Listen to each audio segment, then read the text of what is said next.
Isang mapagpalang hapon po. Kamusta po kayo? Si Haring David po ay well known as the man after God's own heart. Dahil bukod sa handa siyang sumunod sa lahat ng pinag-uutos ng Diyos, kagaya po ng sinabi sa Acts chapter 13, verse 22, si David po ay very dependent at always nag-rely sa salita at kautusan ng Diyos. Kagaya po ng nakalagay sa Psalms 119, verse 105, Your word is a lamp for my feet, a light on my path. Ang Psalms 119 po is remarkable for how often it refers to God's written revelation, ang salita ng Diyos. Ang Psalms 19 po is the longest chapter in the Bible which composed of 176 verses. And almost every verse ay na-mention ang patungkol sa salita ng Diyos. No wonder na palaging nagtatagumpay si David ay dahil sa reliance niya sa salita ng Diyos. Yung ignorance po natin sa Word of God ang isa sa magpapahamak po sa atin. At madami pong mga tao na nagtiklaim na sila ay may alam sa salita ng Diyos. Kagaya po nung nakaraan, meron po kaming nasyara na isang matandang babae at noong una po siya ay pumayag na magpa-share sa amin ng salita ng Diyos at nakikinig siya. Pero nung narinig na po niya ang patungkol sa John 3:16, ang sabi po ng babaeng ito, alam na niya ang verse na ito at alam na niya ang Biblia dahil araw-araw naman siyang nagbabasa ng Biblia. Hindi dahil lagi kang nagbabasa ng Biblia ay madami ka ng alam. Dahil may mga taong pamilyar nga sa Biblia, pero hindi naman nila nararanasan yung kapangyarihan na meron ang salita ng Diyos. Napatunayan na ba natin sa buhay natin ang salita ng Diyos ay totoo at makapangyarihan? Madami pong mga Kristyano, kagaya po ng sinabi ni Pastor Boy, na sa kanila po ang Biblia ay laging bago. Bakit? Dahil hindi po nila binabasa. Naalala ko po noon, bago po ako ma-born again, ang Biblia para po sa akin ay display lang at swerte kapag ikaw ay merong Biblia sa bahay. Pero ito pala ay magiging banal na swerte lang sa atin kapag sinimulan mo na itong basahin, aralin, saliksikin, at nagsimula ng mag-manifest sa buhay mo ang Word of God. Yung mismong ikaw ay naranasan kung gaano ito kaapektibo at makapangyarihan. Ang topic po na pag-aaralan po natin ngayon ay 3 reasons to embrace the power of God's Word. Kagaya rin po ng sinabi ni David sa Psalms 119 verse 127, mahal ko ang iyong utos ng higit pa kaysa gintong dinalisay, utos mo'y sinasapuso. Ang ibig sabihin, nandun ang matinding pagmamahal at pagpapahalaga ni David sa salita ng Diyos. At number 1 po dito, God's Word is inspired. Sa 2 Timothy po, chapter 3, verse 16, nakalagay po dito, all Scripture is breathed out by God and profitable for teaching, reproof, correction, and for training in righteousness. Ang primary reason kung bakit ang Biblia po ay kakaiba sa ibang libro ay dahil ito ay inspired by God Himself. Siya ang real author. The word breathed out by God comes from the Greek word theophanestus, theos, which means God, and neo, which means breath. This phrase often translated as inspired by God.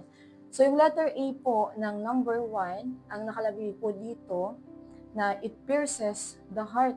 Pag sinabi po natin pierces, kinakat nito o hinihiwa nito ang puso po ng tao.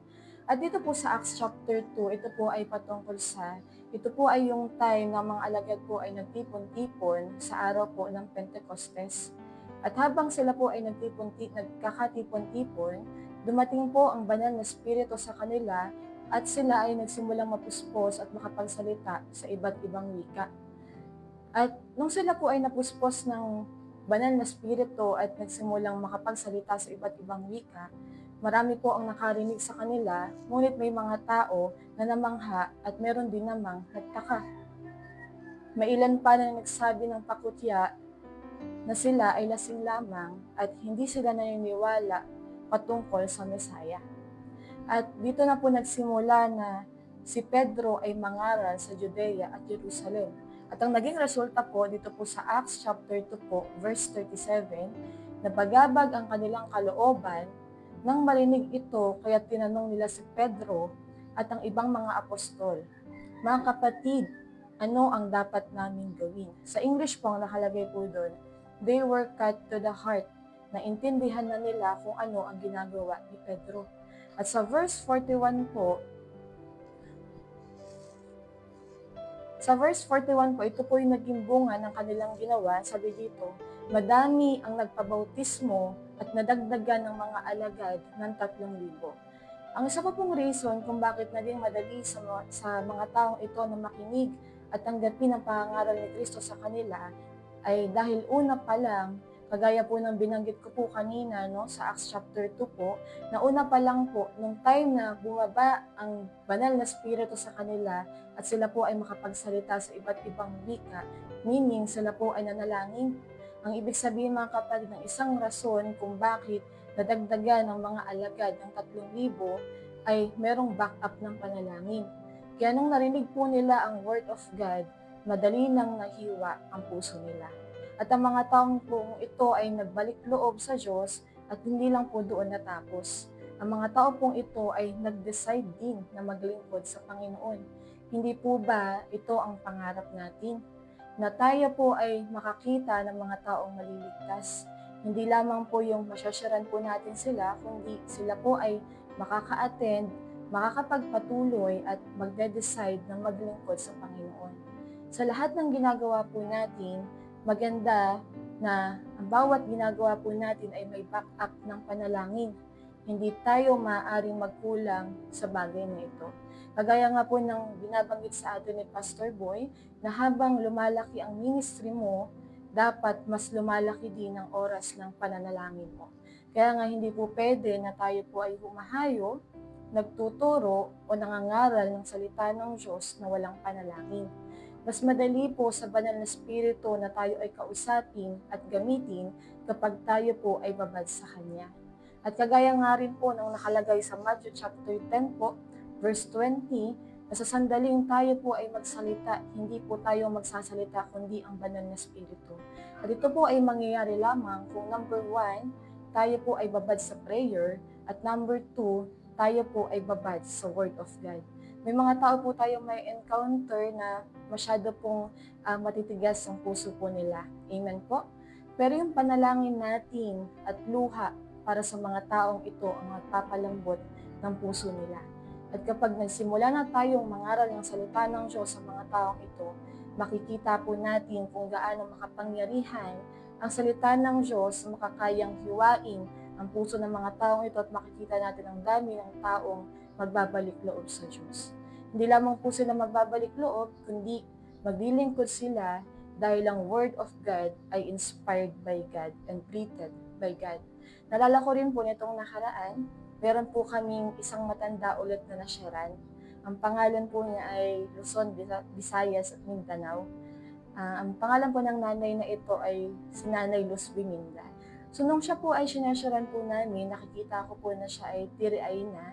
At nung siya po ay pinag-pray na, alam niyo po, si nanay po, nagsimula na po siyang humagulgol kakaiyak.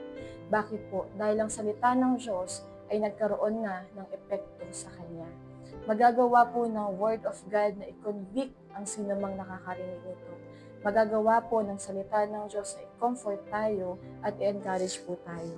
At kapag nagsimula ka ng mangaral, hindi maaaring walang mangyayari dahil yung Word of God pa lang ay may kapangyarihan na since it is already breathed by God. Siya ang mismong author nito. Kasi kagaya po ng sinabi ng verse, all scriptures, ibig sabihin, lahat ng book sa Bible, lahat ng verses, lahat ng chapter, ay mismong ang Panginoon ang author. Kaya nga kagaya po ng John 3:16, kahit ito po ay palagi na po natin na i-share sa mga tao, at kahit ito po ay palagi nang naririnig ng mga tao, dahil ito po ay inspired by God, kapag nagsimula nang lumabas sa bibig mo ang mga salitang, for God so loved the world, that He gave His only begotten Son, marirealize ng mga tao kung gaano sila kamahal ng Panginoon. At ang mga taong ito ay magsisimulang tumalikod sa kanilang kasalanan, magkakaroon ng repentance, at magde-decide na tuparin ang kalooban ng Diyos sa buhay po nila. So yung una po, it pierces the heart. At yung pangalawa naman po, under ng number 1 po natin, it reveals the heart. Sa Hebrea po, chapter 4, verse 12, ang salita ng Diyos ay buhay at mabisa, mas matalas kaysa alinmang tabak na sa magkabilay may talim, ito'y tumatagos maging sa ikabuturan ng kaluluwa at spirito, ng mga kasukasuan at buto, at nakakaalam ng mga iniisip at binabalak ng puso. Ito ang isang nagagawa ng Word of God sa atin. Nire-reveal nito ang pinakalaman ng puso ng tao. Alam niyo po, magagawa po natin makapagtago sa tao pero sa Diyos hindi. Dahil i-expose niya ang laman ng puso po natin.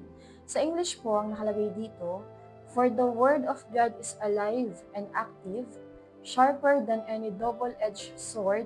It penetrates even to dividing soul and spirit, joints and marrow. It judges the thoughts and attitude of the heart." Ang una pong sinabi sa verse na to, the word of God is living and active. Ang word of God po na tinutukoy po dito ay ang Logos, which is yung written word of God, at yung Rema, which is the spoken word of God. Ang word of God po ay may intended purpose. Kagaya po ng nakalagay po sa Isaiah, chapter 55 po, verse 11, gayon din naman, ang mga salita na lumalabas sa aking bibig, ang mga ito'y hindi babalik sa akin ng walang katuturan. Tutuparin nito ang aking mga balak at gagawin nito ang aking ninanais. Whenever God speaks a word, meron itong purpose and intention. May kakayanan po ang Word of God na baguhin ang buhay ng isang tao. Ang Word of God po ay magiging mabisa lamang at mas magiging mabisa po ito sa atin kapag nagsimula na itong maging rema sa atin. Whenever God speaks, may purpose. At ang sunod po na sinabi dito sa verse, sharper than any double-edged sword. So gumamit po dito ng isang metaphor. In other cases po, the same sword means small dagger or knife. Sa book po ng Joshua, ang knife po ay ginagamit for circumcision.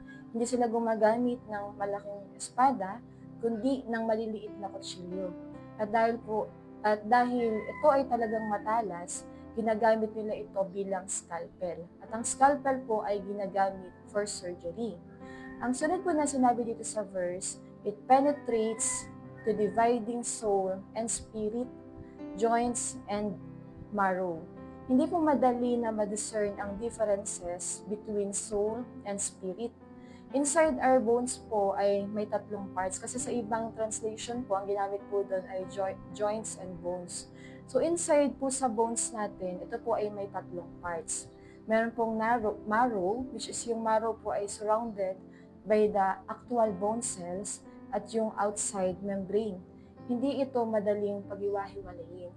At dahil ito po ay ginamit na metaphor dito sa verse na ito, ang pwede lang pong gamitin para pag-iwahiwalayin itong 3 parts ng bones na ito ay walang iba kundi yung sharpest knife. At dahil ito po ang ginamit na metaphor, dito po natin makikita kung gaano ka-powerful ang Word of God.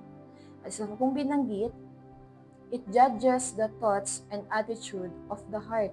Ang reason po kung bakit nagkakaroon ng unbelief ang mga tao ay dahil sa katigasan ng puso nila. Pero yung mga unbelief na yan ay kayang hiwain ng Word of God. Ang Word of God po ang sharpest knife na hihiwa sa pinaka-kaibuturan ng puso ng tao at magre-reveal ng laman nito. Magsisilbing itong scalpel dahil marami pong mga tao ang kailangan po ng heart surgery. Ang mga tao po ay hindi lamang nangangailangan ng physical at spiritual healing. May mga tao din po na kailangan ng emotional healing. Kagaya po ng kwento patungkol po sa isang babaeng binudugo. Alam ko po, familiar na po tayo sa kwento na ito. Dito pong babaeng ito, na-experience po niya na siya po ay dinudugo ng more than one decade or 12 years. At alam niyo po, sa loob ng 12 years na yan, ang babae pong ito, hindi lang po yung physical na kagalingan ng kailangan niya.